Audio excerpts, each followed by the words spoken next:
Assalamualaikum warahmatullahi wabarakatuh. Hai, welcome back to Inobel Evans Project. Bersama saya Marani Arya Dewanti dan tetap bersama rekan saya Azril Aziz Mayunasti. Apalagi ya yang akan kita pelajari kali ini? Tirta Yatra episode kedua. Wow, menarik sekali. Lanjut saja, langsung kita perhatikan ulasan dari Bapak Dwi Cahyono. Tempat pertama yang dikunjungi oleh Hayam Wuruk dalam Tirta Yatranya di lereng timur Gunung Arjuna adalah Kedung Biru. Nama Kedung Biru yaitu sebuah dusun yang terletak di desa Gunung Rejo, Kecamatan Singosari, pada jarak kurang lebih 1 km dari Stupa Sumberawan. Toponimi Kedung Biru yang dapat dilokasikan dengan Dusun Biru sekarang menjadi petunjuk kepada kita bahwa di sekitar Singasari paling tidak ada 2 patirtan yang dianggap penting sehingga dikunjungi oleh Hayam Wuruk dalam Tirta Yatranya. Kedung Biru paling tidak ada 2 jejak. Yang pertama, ada jejak arkeologis yang oleh masyarakat disebut dengan Boto Rubuh. Situs ini adalah apa yang oleh masyarakat disebut dengan Boto Rubuh karena di areal ini diketemukan adanya struktur bata lama yang berada di sekitar sumber air yang sayang sekali dalam keberadaannya sekarang sudah diperkuat dengan bangunan beton beserta tatanan batu-batu kerakal. Inilah yang semula merupakan patirtan yang dinamai dengan Kedung Biru. Patirtan Kedung Biru dan satu patirtan lagi di sebelahnya yaitu Patirtan Sumbernagan berada di tepi Kali Kelampok. Sungai ini merupakan sungai yang terbesar di sekitar Singosari yang jika kita lihat posisinya pada areal ibu kota kerajaan Singasari, Kali Kelampok berada di sisi sebelah barat dan selatan areal ex ibu kota kerajaan atau Kadakwan Singasari. Kali Kelampok adalah kali purba yang sekaligus merupakan tempat di mana material vulkanik dari gunung berapi Arjuna Purba mengalirkan lavanya ke aliran Kali Kelampok. Oleh karena itu dapat dipahami jika di sepanjang Kali Kelampok terdapat batu-batu andesit dalam ukuran yang besar dan dalam jumlah yang banyak. Sangat mungkin bahwa material untuk membuat Candi Singasari dan candi-candi lain beserta arca-arca di sekitar ibu kota kerajaan Singasari, batuannya diambil dari Kali Kelampok. Pada sebelah utara situs Boto Rubuh terdapat satu situs yang oleh masyarakat setempat disebut dengan Sumber Nagan. yang lokasinya berada di sebelah barat aliran Kali Lampok. Disebut Sumber Nagan karena Patirtan ini konon dilengkapi dengan pancuran-pancuran air atau dalam bahasa Sanskerta disebut dengan jaladwara yang berbentuk naga. Oleh karena itu, mengapa situs ini disebut dengan Sumber Nagan, yaitu sumber yang pancuran-pancuran airnya berupa arca atau pahatan berbentuk naga sebagai jaladwara. Sebenarnya pernah juga terdapat arca perempuan atau dewi yang dari payudaranya mengucurkan air yang mengingatkan kita pada arca yang terdapat di situs belahan. Dan sekali baik arca naga ataupun arca wanita yang merupakan pancuran air atau jaladwara itu dalam kondisi sekarang sudah tidak diketemukan lagi.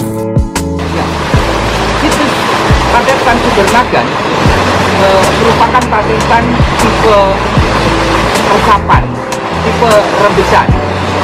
Air berasal dari tebing batu yang merembeskan air dan kemudian dialirkan dengan menggunakan pancuran-pancuran yang konon pancuran Karawang ini berupa pancuran yang berbentuk naga atau payudara dewi. Kolam dibuat dengan memangkas batu padat pada sisi sebelah utara, barat, dan selatan. Pada bagian timur diperkuat dengan tatanan bata-bata merah besar, dan sekali tatanan bata-bata merah besar sudah tidak terlihat lagi, tetapi fragmen-fragmen bata merah itu masih kita dapati di sekitar Patirtan.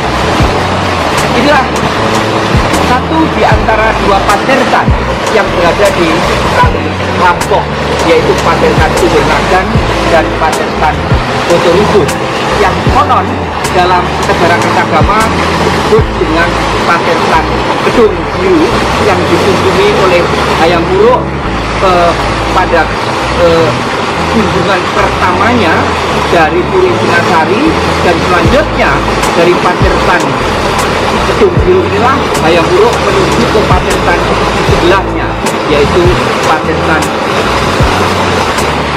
Kasiwangganan atau Candi atau Stupa Sumber Awan.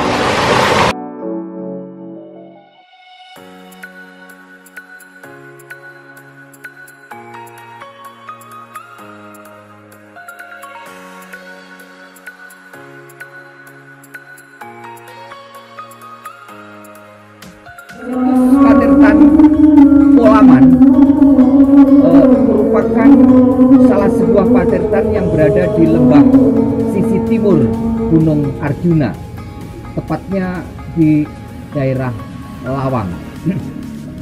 Sesuai dengan namanya, yaitu Polaman, kita mendapati adanya ikan-ikan besar yang kemungkinan ikan inilah yang konon dikenal dengan sebutan iwak bureng. Karena itu ada unsur kata reng dari bureng. Kata Polaman itu mengingatkan kita pada pertempuran antara Raden Wijaya dengan Jaya Katuang, dan diberitakan di dalam Pararaton ataupun Prasasti Gunung Budak, Jaya Katuang mengalami kekalahan. Setelah mengalami kekalahan, Jaya Katuang dijadikan sebagai tahanan. Jaya Katuang menulis suatu serat yang berjudul Wukir Polaman. Wukir artinya gunung, Polaman itu adalah sumber air di mana terdapat ikan-ikan. Oleh karena itu, Wukir Polaman dapat diartikan sebagai patirtan yang berada di lereng gunung atau di lereng bukit. Yang menarik perhatian kita bahwa situs ini merupakan situs patirtan, dan di sebelah barat situs Patirtan Polaman merupakan bukit yang menjadi anak dari Gunung Arjuna. Jika benar demikian, Maka di tempat inilah Jaya Katuang melibatkan masa tuanya sebagai tahanan setelah terjadi kekalahan dalam pertempuran melawan Raden Wijaya yang menggunakan pada tahun 1293 yang sekaligus merupakan tahun awal berdirinya Kerajaan Majapahit. Sumber air Polaman merupakan sumber air yang sangat besar. Oleh karena itu, semenjak masa kolonial, semenjak masa Hindia Belanda, sumber air ini sudah didaya gunakan sebagai sumber untuk mendapatkan air bersih yang kemudian disalurkan dengan menggunakan pipa-pipa untuk memasok kebutuhan warga terutama di sekitar daerah Lawang. Mengingat pada masa kolonial, Lawang merupakan pusat pemukiman terbesar kedua setelah Kota Malang. Untuk kepentingan itulah maka sumber air besar yang ada di Polaman itu sudah didaya gunakan Belanda dengan membuat tandon air. Tandon air ini adalah bukti bahwa air sudah didaya gunakan, sudah dieksplorasi untuk memenuhi kebutuhan rumah tangga. Tidak tanggung-tanggung, tandon air di Polaman sudah dibangun oleh Belanda sejak tahun 1900 di awal abad ke-20. Hal ini menjadi petunjuk kepada kita bahwa jasa dalam bidang perairan, terutama air minum yang kemudian oleh masyarakat Jawa disebut dengan water ledeng, yang mengingatkan kita kepada PDAM sekarang, itu sudah dirintis usahanya oleh Belanda paling tidak sejak awal abad 20. Terlihat di sini bahwa ada tandon air kedua dilengkapi dengan pintu air di sebelah kanan dan sebelah kiri terdapat adanya pipa air yang besar yang memberikan petunjuk kepada kita bahwa volume air yang dialirkan menuju ke berbagai tempat, baik itu Lawang, Singasari, Pakis dan sekitarnya, merupakan air dalam jumlah yang tidak sedikit. Eksplorasi air dari sumber air Polaman oleh pemerintah Hindia Belanda tidak hanya berhenti pada awal tahun 1900, tapi diperbesar hingga tahun-tahun berikutnya. Angka tahun yang dituliskan pada tandon air yang lebih bawah dari tandon air yang sudah ditayangkan menunjukkan bahwa tandon air ini dibangun pada tanggal 30 Agustus 1935, 30 tahun setelah dibangunnya tandon air besar yang pertama. Eksplorasi air dari sumber air Polaman terus berlanjut hingga pasca kemerdekaan.